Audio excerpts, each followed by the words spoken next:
Hi, and welcome to Knit All the Things. My name is Laurel. I'm also known as West Maven on Instagram, Ravelry, and here.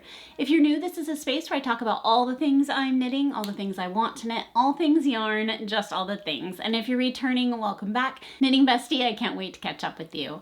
In this week's episode, we're going to be talking about my finished test knit, the Hoarfrost sweater. This is a pattern by Rachel Illsley, also known as Unwind Knitwear. She is going to be releasing this in just the next couple of days, so look out for that. We are also going to be talking about the Cordsmith tool. This is an I-cord making device, and I'm going to do a review on the Cordsmith as far as I've used it. I'm also going to share some of my newest cast-ons as well as the next ones, and I'm going to answer some of your questions as well as announce the winners for the latest knit along, the Cat Hat Cow. So grab your knitting, get cozy, and let's go. Okay, so let's talk about what I am wearing. This is the Hoarfrost sweater, a pattern by Rachel Illsley, also known as Unwind Knitwear. This pattern is size inclusive. She has done such a beautiful job with this. So it is knit top down in the round, and it is a not all over color work, but a majority of the sweater color work, if you will. There are some, I would say, kind of advanced techniques used in this, at least for me, or maybe just a technique that I haven't used before in the same way, which was casting on for two colors because you are continuing the yoke down the body and the sleeves. And so I hadn't done that before, but it was explained very well and I had no problems with that. This is a fingering weight sweater. And so I used Magpie Fibers Swanky sock in the colorway Back to Black and Alloy. I had originally purchased these colors to make an, I think it's Ishtel sweater. I'll pop a picture in, but I just didn't get around to it. And I think the reason being was that that sweater is a little bit more fitted than I would like. It was also beautiful. I just had this in my stash and really wanted to use it for this. I felt like is perfect for this. And then I went off pattern and added a strand of Mohair, which I wasn't sure if I was going to like, but I actually do really like it. I think it does give off kind of a frosty feel. But it does change kind of the gauge a little bit. And I would say like the top of the sweater is definitely a little more floofy than the rest of it. So if that's something that would bother you, then don't do that. But I also chose to do a size, I knit a size 4, I tested a size 4, but I basically knit a size 3 sleeve. And the difference that would have been, I think about an inch difference or so. That I felt like I just didn't need a wider sleeve, but it's available to you. And because it is an all over colorwork pattern, she does provide a sleeve extension chart so that you're able to have a very similar looking sleeve, which I thought was really nice. One really special thing that Rachel does do with her patterns is provide a different chart for beginning of round. So the beginning of round in this colorwork chart sweater is actually in the back, and you can't see where it begins. Because of the way that she charts it, it gets rid of those jogs and you cannot see like where the chart or the new round starts, if you will. So it's very, very clever, and I think it just makes the sweater even better. A couple of things that I learned and maybe would do a little bit differently. So in the pattern, her recommended cast on is a folded over collar in twisted stitch, which I knew I wasn't going to do. And she does give directions that if you're going to do something different with your collar, then you can do like just cast on the amount of stitches for the body and go, and then pick up stitches and finish your color later, which is how I did it. And then I basically just did a short collar with a tubular bind off. I had originally thought that I might want to do like a turtleneck, but I decided that wasn't going to be what I was going to do with this one. And then I kind of did the tubular cast off and the regular just 1x1 ribbing for the rest of the sweater. And I really like how that turned out. I would say one thing I might do differently, and I'm really on the fence about this anyway, was that I knit a size 4, even though I knew I could do a size 3 and it would be okay, because I didn't want it to be clingy because of it being a fingering weight sweater. I probably 3 would have been a little bit better sizing, and I'll show you why in a second. I really think that her fit is a very flattering feminine fit because I did do a slender sleeve. I think that does give kind of a more feminine vibe, but I will stand up. So the reason I could have done a size 3 is that I do have quite a bit of positive ease, which I do normally like, but I think I can fix this easily. My ribbing, I think I want it to be laying a little bit more flat because there's this kind of thing that happens. I don't know if it's too visible on camera, but it kind of goes in right at the ribbing, which is obviously normal, but I think I want it to just go straight and down. And that's besides it's a lot of positive ease, I probably could have gone a little bit less. But I like it, and I think I will wear this a lot. It's a nice length of body to where I can easily tuck it. I could have again cropped it. I thought of that. And then the other thing I might have done differently is maybe have done like a longer ribbing. So made the body, like not extended this by any means, but maybe started the ribbing sooner. But I really do like it. I think the colorwork chart is just so pretty. Again, you can see the back just doesn't really have a jog. You can't really tell where the beginning of round is. So with this one, in this area especially, there's quite a big gap when you are doing the color work. And so I did do a ladder back jacquard on that. And she has a great tutorial on YouTube on how to do that I recommend watching if that's something you want to learn. Her technique is slightly different than one I've used before, in that in the past when you do ladder back jacquard, I'm going to try to explain this simply without the whole explanation, if you will, but typically you will knit a stitch, kind of like anchor it to your work, and then it's like double knitting and you have this like mesh in the back of your work. The way that Rachel does it, instead of anchoring that first stitch, you actually just do like a backwards loop of the color that you're wanting to have that ladder back and just kind of continue on, and then when you come back to it, you're gonna then kind of do like the double knitting. And I thought that was a nice way of doing it because when you sometimes anchor that stitch, it kind of tugs a little bit, and with that you cannot really tell. The other thing that I learned and did in this pattern that I had not done before was lifted increases, and I feel like they might be my new favorite thing. I really love the way that they're just so invisible. You cannot see them at all when you are doing an increase. And I just think they're so fun to do. Now that I know how to do them, they're very simple.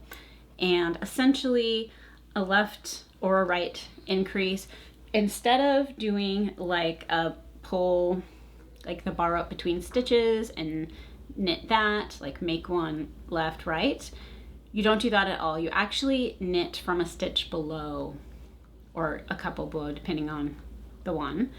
And it gives just like such an invisible, beautiful, beautiful increase. The sleeves are tapered and they're like at a perfect rate of taper.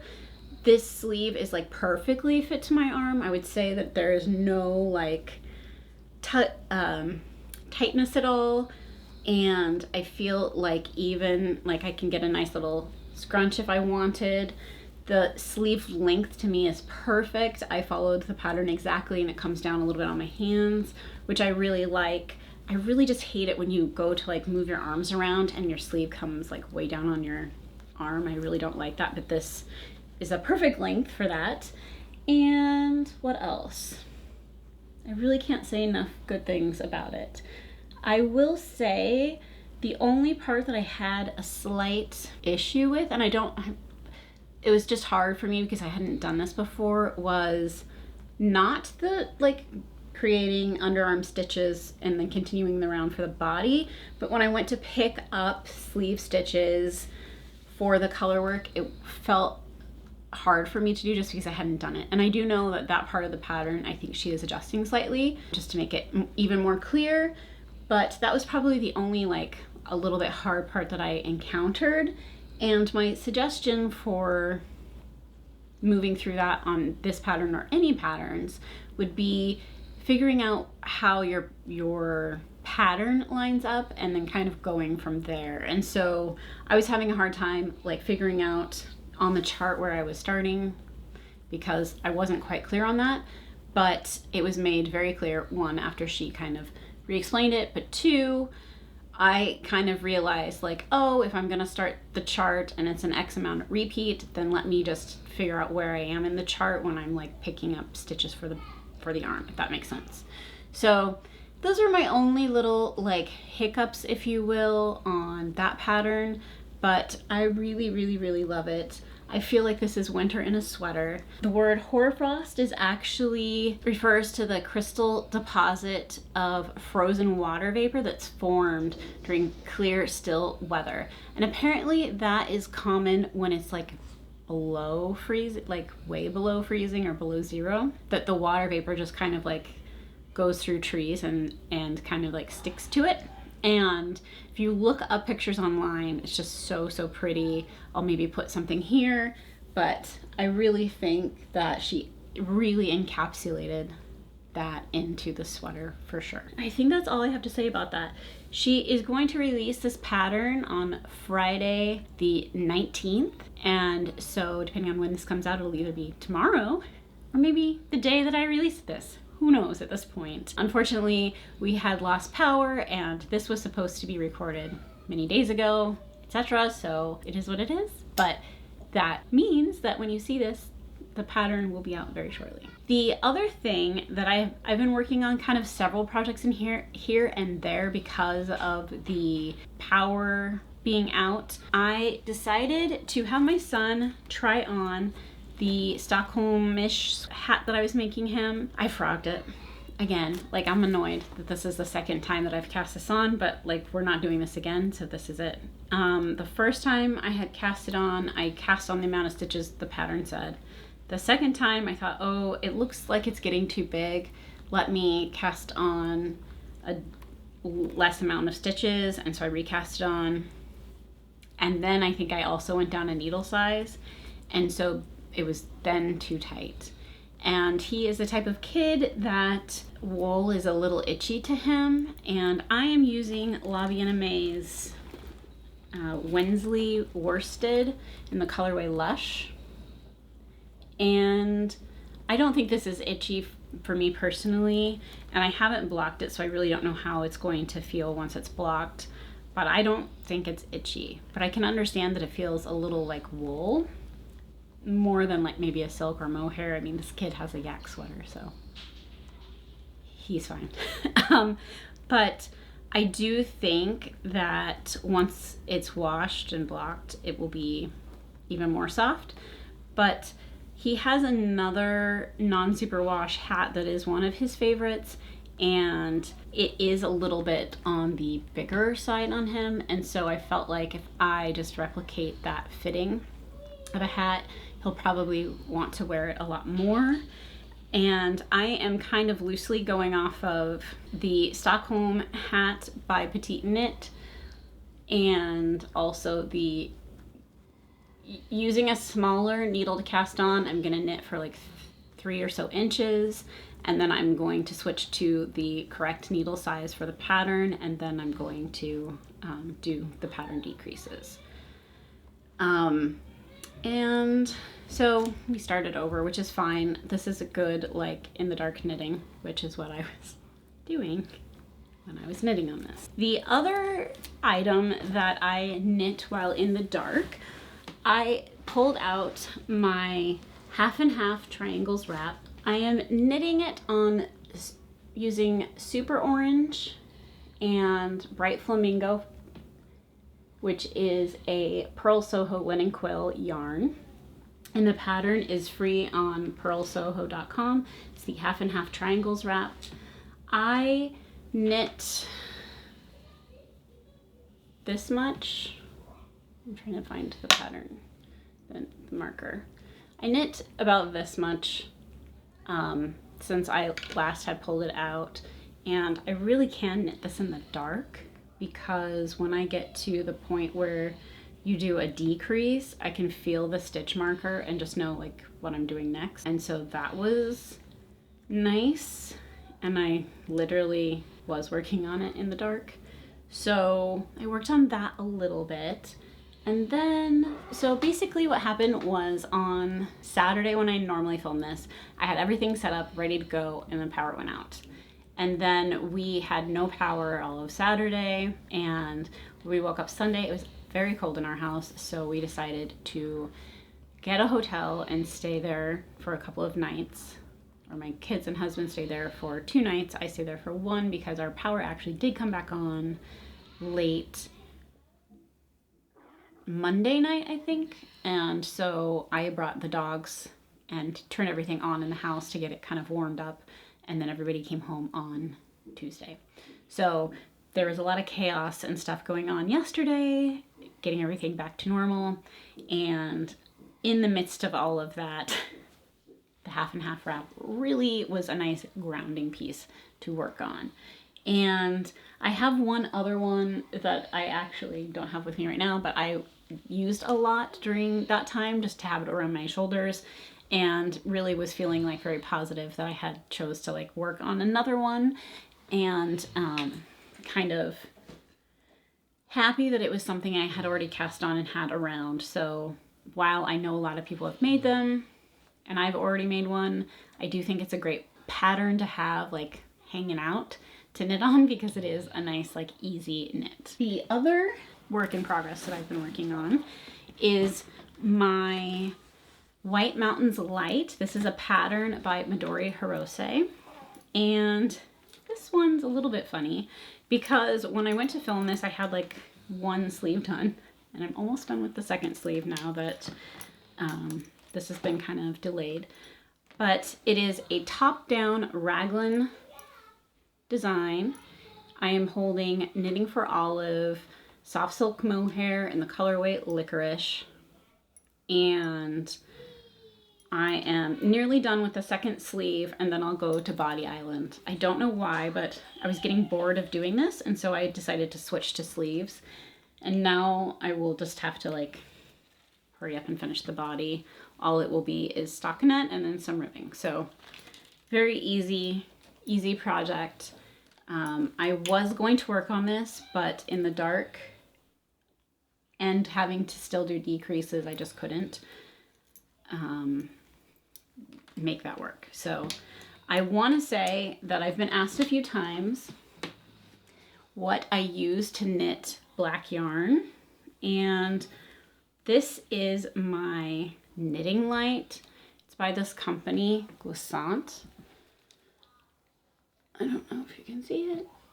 And I really like it. You can have it on 3 settings of bright to dim, and then from a soft warm light, which I normally use because it's softer on my eyes, like true white or a like cool white light. I've had it for over a year, maybe longer, and it works great. I don't always use it because, again, a lot of times when I knit black yarn, I do typically just knit it like next to a light, so it doesn't matter that much, but this helps if I'm trying to maybe count rows and I'm having a hard time seeing them.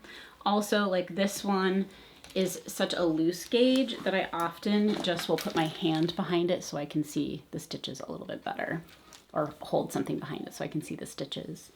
But yeah, I'm excited to wear this. It's getting there. It's not quite done yet. And I am kind of dreaming of my next cast-ons. I do want to knit another cardigan, and I am thinking of making a lion sweater for myself. I made one for my son, and I just really love the fit of that sweater, and so I am thinking maybe I'll do a version of that for myself. I have 2 other things that I've been working on, at least knitting-wise. One, I had told you guys that I was very close to finishing my skein of hand-spun yarn, and I will pop in a picture of the skein because I don't have it in the skein form anymore. But this is it in ball form, and it is 100% Rambouilett. I used Banshee Fiber Arts Gradient, and it's just really pretty colors. I really am proud of how this turned out.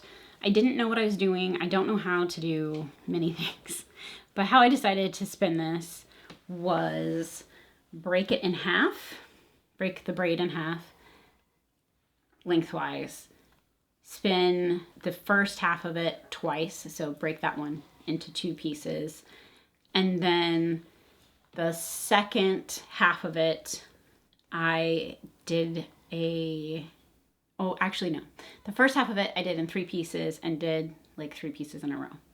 The second half I did in 6 pieces in smaller chunks and did that. So it's turning out really pretty gradient. And this is the beginnings of a Smock It shawl pattern by Stephen West. And this is the top of the shawl, and you basically knit it lengthwise in a little bit. Once I get to the right stitch count, I will have a portion that's just straight, and then it'll do decreases. And then when you're done with that, you actually pick up along this edge and you do a smocking rib stitch thing. But I'm really proud of how this is turning out. I really think that if you have made any hand-spun yarn and you've been saving it for a reason that you don't know of, I think you should just cast it on, because it definitely has made me more excited about spinning rather than kind of just holding on to that skein for no particular reason. I'm really happy that I just decided to cast it on and just use it. So I am pretty sure I will have plenty of yarn for this project, according to counting the wraps on my Nitty Naughty. And my puppy's belly is gurgling, if you can hear that. So for the Smock It pattern, Stephen West used 3 skeins of fingering yarn and kind of faded between the 3 and then used them again in the finishing detail. And so I believe yardage wise or meterage wise, I will have enough to just use only this. So we'll see, but that's kind of that project. And the spinning details, I have, since I've spun this, taken an online class from Craftsy, and there's 2, there's like apply to knit and then something drafting. And so I believe, if I were to take a guess, this was spun between a short forward and a short backward, because I was kind of playing around with my machine trying to figure it out. I used my Daedalus Sparrow, and yeah, that's all the like spinning details. But I'm really excited to get this done because I think the colors are really pretty. I think this will be something I will wear, and then I can fondly look at it that I also spun this as well. And that brings me to one other thing. Okay, so this morning, Andrea Mallory released her Traveler's Cowl pattern, and I had purchased the shawl pattern originally, and I wanted to spin for it. But now I'm thinking maybe I should spin for the cowl, see how it goes, and then do the shawl. But anyway, let me share with you the fiber that I got. So I ordered these 4 braids from Fat Cat Knits. This is the colorway Superstar. And then this is the colorway Lorelei. And then we have Phantasm and Arabesque. And there's a lot going on here. Originally I was going to spin these 2 together and spin these 2 together, just use them in the pattern. I may just spin each braid on its own and then just use them in the pattern. I just really don't know now what I'm gonna do. I think if I was gonna take one out, it would actually be this one and just leave these 3 together and leave this one out. Maybe this could be the cowl. But I have a lot to learn still, I think, and I might do one more braid of something else before I actually start the spin, but I want to make the Traveler's shawl with this. So wish me luck. If you have any tips, I'm open. So I think that I want to do a 3-ply. So anyway, this is on Polworth, which I also know isn't probably the easiest to spin with, but we'll just go for it because ignorance is bliss. Isn't that what they say? That's what they say. Okay, so that was kind of an exciting purchase and I've been really excited. If you are interested in purchasing from Fat Cat Knits, she is on Etsy, and regardless of what the listing says, for example, one of these was offered only on like Falkland Merino, you can message her and just say, hey, I want that on XYZ if she carries that in her shop. So she was very easy and helpful to work with, and so I highly recommend her fiber. Now, this is like so nerve-wracking, I can't even tell you. I'm so nervous. Okay, during the blackout, and not just during the blackout, in the last year, I've literally had this in the back of my mind and had actually knit these up and didn't share them. And I feel sick right now sharing them, but we're gonna do it anyway. So I designed a sock. Here is a long version.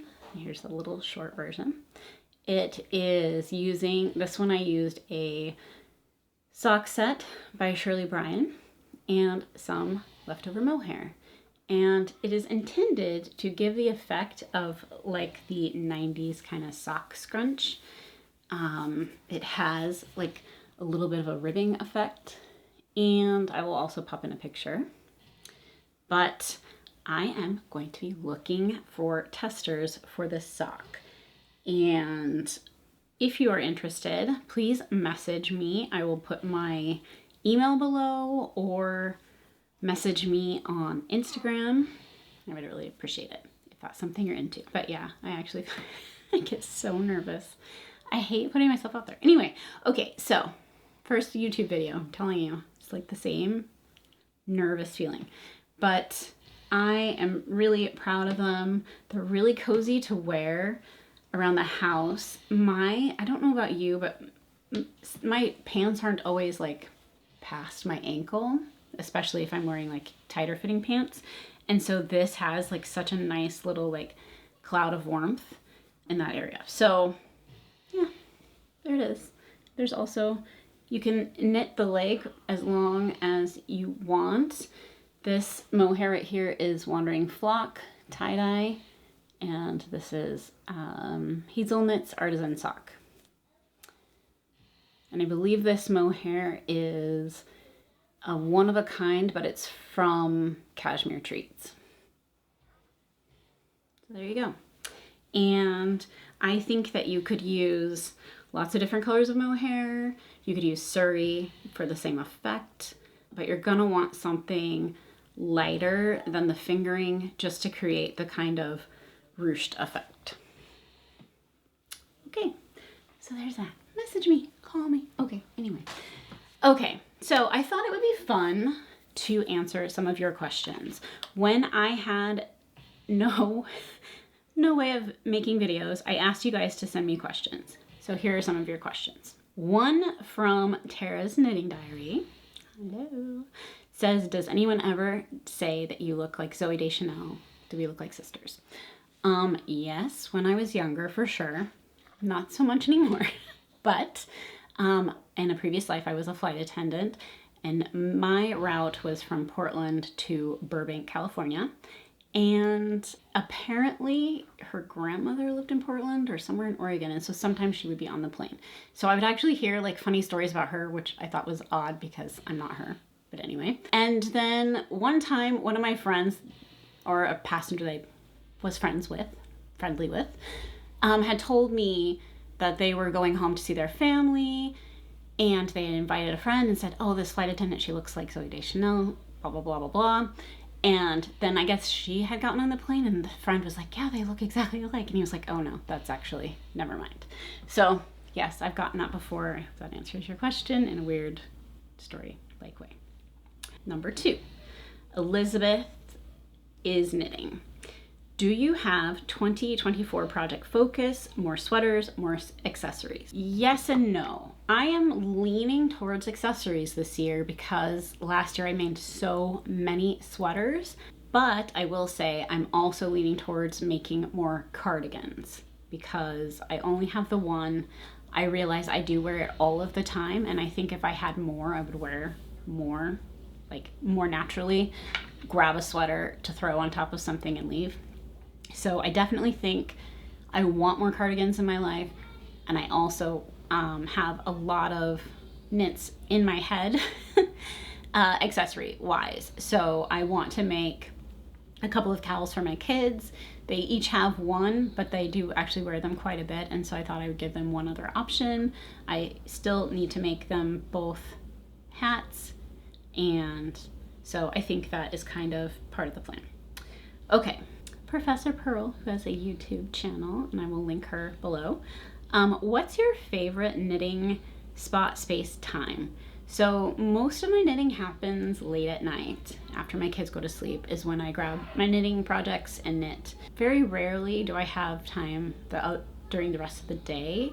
Sometimes during lunch I can get a row in or two, but most of the time it's at night. So most of my knitting happens from 8 p.m. until midnight. Sometimes around there. So that's my knitting time. But yeah, and favorite spot or space, I don't have one. I would say I like knitting in this room. I like knitting on my bed. I like knitting in front of the couch, or on the couch, like in front of the TV. So kind of anywhere. Can anywhere be? Everywhere? Anywhere? At home, I guess. Okay. Oh my god. Oh, this is Louise Daily Nonsense. She asks, oh my goth, what are your all-time top 5 favorite black yarns? Okay, so for this one, I just went to my stash to find out some answers because I was like, oh, I don't know. I kind of know, but I don't know. So I would say all-time favorite right now is knitting for Olive. Mohair especially, soft silk mohair, black all the way, 100% my favorite at the moment. That being said, Lobby and Aimee just came out with her Blanc and Noir shades, so her white and black. And I think this sweater, and that would be amazing. But 2, I really like that black looks pretty good. I really want to get some and try it because I think that it's probably spectacular. Her yarn is spectacular, and I'm sure there's like not an exception. So I would say I'm really eager to try that, but I haven't tried it yet. Not really. So we're going to start with not really black to black. So not really black, but black. This is Kettle Black in Linen Quill. My other half and half wrap has this in it, and it isn't a solid black, but it does have like that vibe, especially far away. You definitely have like a little bit of a tweedy black, if you will. I really like this a lot. So this would be number 5. I don't know if I have 5. We'll see how many I have. But for that, for a tweedy black, not quite black, you're testing the waters, Linen Quill, Purl Soho. Okay, for a Surrey, because I haven't used this, but I have swatched with it and I think it's really nice, I would go with Plymouth Yarn Surrey Stratus. This is 68% Surrey alpaca, 32% nylon. And it is a nice, solid black. It's so soft. And for a Surrey alpaca, I really, really think it's nice. The yardage is 274 yards per 25 grams, and unfortunately they don't have meters, so maybe I'll be really good and put that on the screen. But I believe you can get this on maybe yarn.com, and if you cannot, then I purchased this at UNI, and I will link that below. Now, for a fingering weight yarn, okay. We're gonna have 3 knitting for olives.